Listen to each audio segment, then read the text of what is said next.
Hi, I'm Phyllis from southernfrugal.com, and the title of this video is Pineapples Make Me Hungry. So I decided to do some research on why pineapple was making me hungry. Now I'm of course talking about fresh pineapple, but I noticed that when I eat fresh pineapple, first of all it'll make me hungry after a short period of time. And the other thing is that it makes my tongue sore and my throat sore a little bit. So why is that? So I decided to do the research. So anyway, we've got all our stuff ready to make our smoothie, but I wanted to talk to you about this, so we'll be right back. Okay, I've got my notes. So it seems that the thing in pineapple that makes me hungry is an enzyme, and it's called bromelain, and it's a proteolytic enzyme, and it's found in the pineapple, but most abundantly it's found in the core of the pineapple. So guess what? Tenderizer is made from bromelain. Can y'all see that? Let me see, right down at the bottom. There it is, right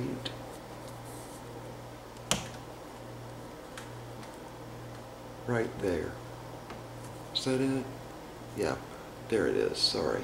Bromelain. So, it's made from the core of the pineapple, and my guess is that the people like Dole that package pineapple use the core is given to somebody else, or either they make it themselves, and it's turned into a powder, and of course it will definitely tenderize meat. Now, one of the things that happens with bromelain is that when you put it on meat and you let it just sit for a little while and you pierce it with a fork and all that, it actually starts digesting the steak or pork chop or even chicken that you're putting it on. So, now have y'all ever had a Hawaiian steak? Well, they're tenderized with pineapple or pineapple juice. Now, it really needs to be fresh to have that work because when it's heated, that enzyme is really neutralized and it really won't work anymore as a tenderizer. So, anyway, I thought that was all interesting, and it definitely is what makes my tongue sometimes sore and my throat when I eat a lot of fresh pineapple, and I'm talking about, you know, a whole wedge of it. So anyway, I just decided to do the research on that. Now, the other thing is I've got a really old pack of Jell-O, which has got gelatin in it, or gelation, however you want to say it. But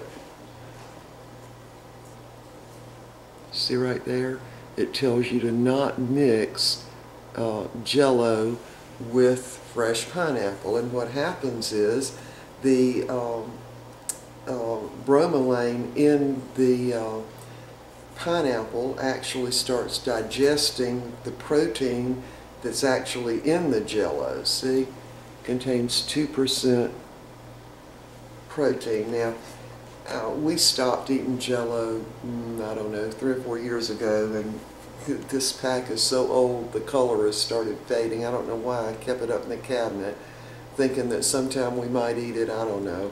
But anyway, I don't like the idea that the Jell-O is, it's made from animal fat. Most, well, not really fat, but just whatever parts are not used of pigs, mostly, and then it's taken down into a fine powder, and that's what makes Jell-O. Now, we used to hear back when we were growing up that Jell-O was made from cow hooves. Y'all remember that? I do. And but anyway, if you cook a roast, like a beef roast, or you cook a ham, y'all ever noticed how the bottom, the juices that cook out of it, the bottom of it forms what looks like Jell-O, a gelatin consistency, and especially if you put it in the refrigerator. And of course, that's exactly what Jell-O is made of, which is why vegans don't eat Jell-O, because it's really an animal product. So anyway, bromelain is what's in tenderizer, which is, you know, no problem eating it. You know, it definitely will tenderize steaks for sure, and pork chops. And of course, pineapple will do exactly the same thing. Now this morning we're going to use pineapple in the smoothie, and I'm also going to add peanut butter because I know I'll get hungry before we normally do if I don't put peanut butter in it this morning. But see, I use it with the core in there because the Vitamix will grind it right up. Alright, so anyway, let me see if I covered all that.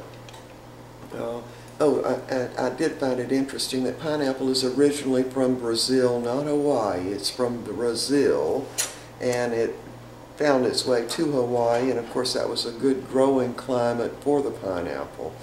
But anyway, so we're ready to start on the smoothie this morning, and I am using my last 2 bananas that I had frozen in the peeling, and I did discover a really good way to get the banana out without getting it all over my hands. I lost my little box that I was, there it is. Yeah.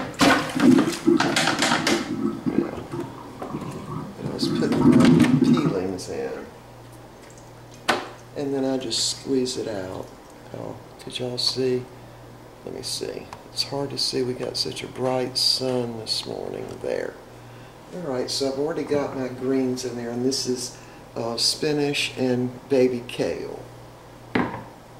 So I'm just going to squeeze that out. Whoops, that one split. But the banana comes right out without all of the strings all on it. There we go. Alright, and we're going to go ahead. This is my last big orange also. And I'm in the process of freezing my oranges in a little bit different way. Maybe I'll do a video on that. Anyway, I'm just trying to make things easier on myself, really. Alright, so there's a fruit fly going after those bananas. Anyway, of course, orange juice counteracts the taste of the greens, so you don't even know that they're actually in there, really, other than the color green. So I'm always using some orange in the smoothies.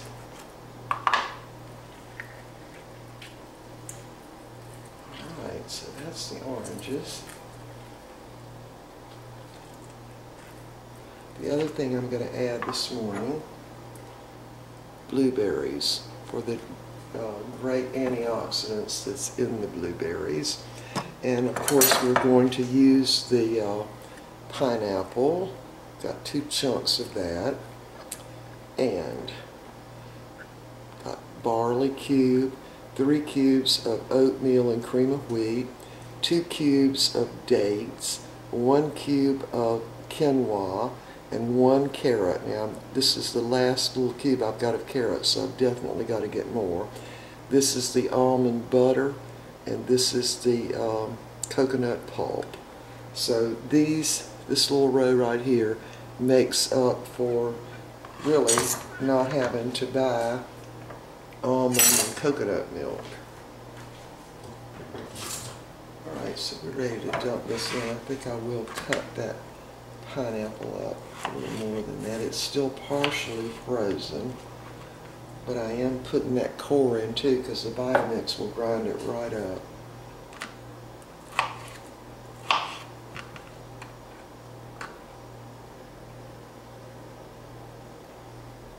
Alright, and now I've also got a hair on my hand somewhere. Dog hair. Alright, so we're ready to dump the little cubes in. There's the hair. I've got a hair on my hand and a fruit fly in my kitchen again. Yeah. Alright, we're ready. Put the cubes in. Now these are still partially frozen. which is good because that way, oops, I won't need any ice in my Vitamix. Because we have decided that we like the smoothies really, really cold. Alright, now I'm going to add some water to that.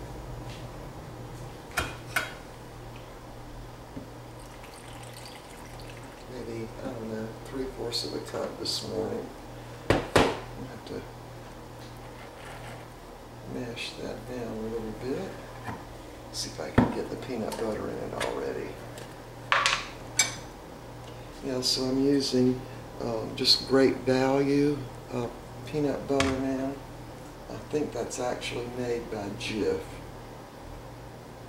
But of course it's cheaper than Jif because you're not paying for the brand name.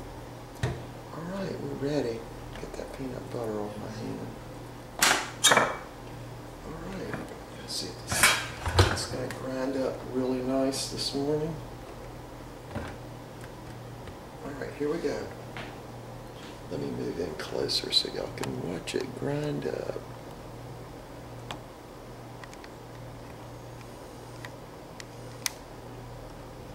There we go, right there. Alright, here we go.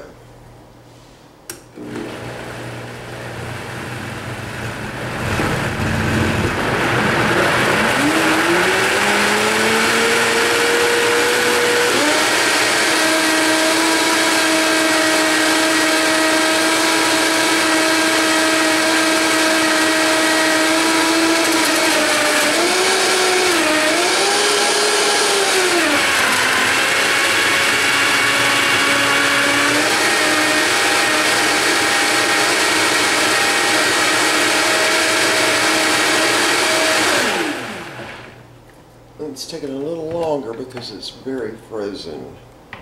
Alright, let me give that a taste.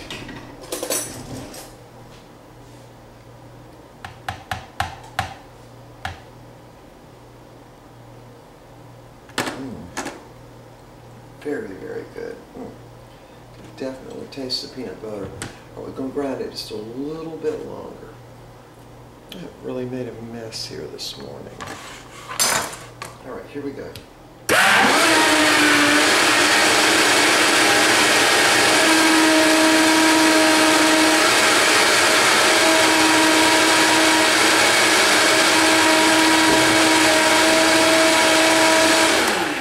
Y'all see that I had it on high right down here. I forgot to turn the button back down. Anyway, that doesn't hurt a thing. It just scares you. Alright. So we've got a little over 50 ounces today, and I can tell you that what I taste in this smoothie is the pineapple and the peanut butter. Right there with my phone. Mr. Bucky's got it. Yes. Alright. Gonna have a taste. Yes, that will be in there for 28. Okay, it's delicious. Tastes like peanut butter and pineapple, and it's very sweet. Okay, we will see y'all next time.